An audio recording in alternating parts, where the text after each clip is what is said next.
देखिए हर खबर यहीं पर, सब्सक्राइब कीजिए TV9 भारतवर्ष। और अब बात करते हैं भारत और चाइना के टक्कर को लेकर 25 बड़ी खबरों की। भारत चीन टक्कर टॉप 25 में।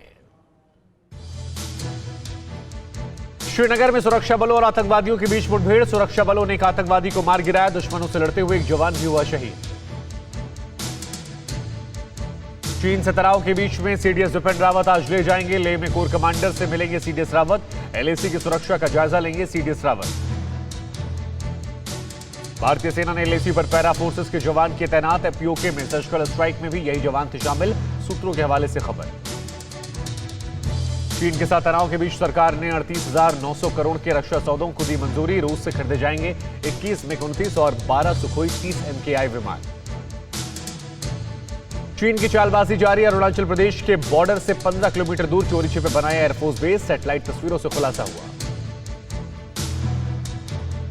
पैंगोंग में भारत और चीन के बीच में तकरार जारी। चीन ने विवादित इलाके में बनाई पोस्ट।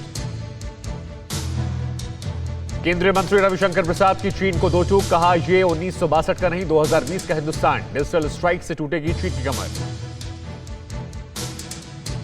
चीन का भारत पर प्रोपेगेंडा वार। भारत को उकसा रहा है global times. Missile launching vehicle को किया दिखावा। वॉशिंगटन पोस्ट ने छापी रिपोर्ट। ड्रैगन को अपने मारे गए सैनिकों की संख्या बताने का सता रहा है डर, जिससे भड़क सकता है चीन में विद्रोह। पाकिस्तानी सेना का सफेद झूठ। गिलगिट बाल्टिस्तान में 20,000 अधिक जवानों की तैनाती से इंकार किया।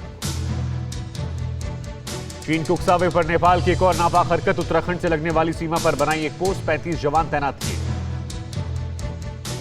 चीन से तनातनी के बीच ताइवान ने शुरू किया युद्ध अभ्यास। अमेरिकी F-16 विमानों से गिराए MK-84 श्रेणी के घातक बम। चीन को ताइवान की एक और चेतावनी। 13 साल बाद ताइवान की नेवी करेगी टॉरपेडो फायर ड्रिल। जर्मनी में बने घातक सुट हैवी वेट टॉरपेडो फायर करेगा ताइवान। चीन ऑस्ट्रेलिया में तल्खी का असर। हाइपरसोनिक मिसाइल विकसित करने पर विचार कर रहा ऑस्ट्रेलिया। साउंड से 5 गुना तेज रफ्तार चलती है हाइपरसोनिक मिसाइल। ऑस्ट्रेलिया की सैन्य तैनातियों से घबराया चीन। चीन के प्रवक्ता ने ऐसी होड़ से बचने की सलाह दी। वॉर की तैयारी में चीन तेल का खुद भंडार इकट्ठा कर रहा दुश्मन देश। अब तक 73 मिलियन बैरल तेल जमा कर चुका। पुतिन इसी साल भारत दौरे पर आएंगे। भारत रूस नियमित तौर पर संपर्क में रहेंगे और एक दूसरे का साथ देंगे। गिलगिट बाल्टिस्तान में चुनाव कराने की पाकिस्तान की नापाक कोशिश को भारत ने किया खारिज। कहा यह भारतीय इलाका, पाकिस्तान को बदलाव का अधिकार नहीं। अपनी ही पार्टी में घिरे नेपाल के पीएम ओली। तख्ता पलट से बचने के लिए पार्टी तोड़ो प्लान। कई सांसद बना रहे इस्तीफे का दबाव। जम्मू में लोगों ने भारतीय सेना के लिए हाथों में तिरंगा लेकर जिंदाबाद के नारे लगाए। आतंकवादियों को मार गिराने वाले सुरक्षा बलों का जोश बढ़ाया। संयुक्त राष्ट्र सुरक्षा परिषद में चीन को उस वक्त लगा बड़ा झटका जब उसके एक वक्तव्य को अमेरिका और जर्मनी ने अंतिम क्षणों में आपत्ति जताकर रुकवा दिया। हांगकांग के नागरिकों को नागरिकता की पेशकश करने के लिए ब्रिटेन के फैसले पर चीन ने नाराजगी जाहिर की। चीन ने गुरुवार को चेतावनी जारी की कि ब्रिटेन इस मामले में दखल न दे।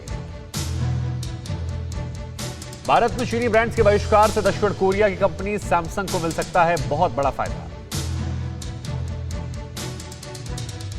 विदेश मंत्रालय के प्रवक्ता अनुराग श्रीवास्तव ने चीन को उसका धर्म याद कराया। कहा कि हम उम्मीद करते हैं चीन ईमानदारी से द्विपक्षीय समझौतों और प्रोटोकॉल का पालन करेगा। म्यांमार में चीन ने गंभीर आरोप लगाए हैं। म्यांमार ने कहा चीन उसके यहां आतंक फैलाने वाले आतंकी संगठनों को समर्थन दे रहा है।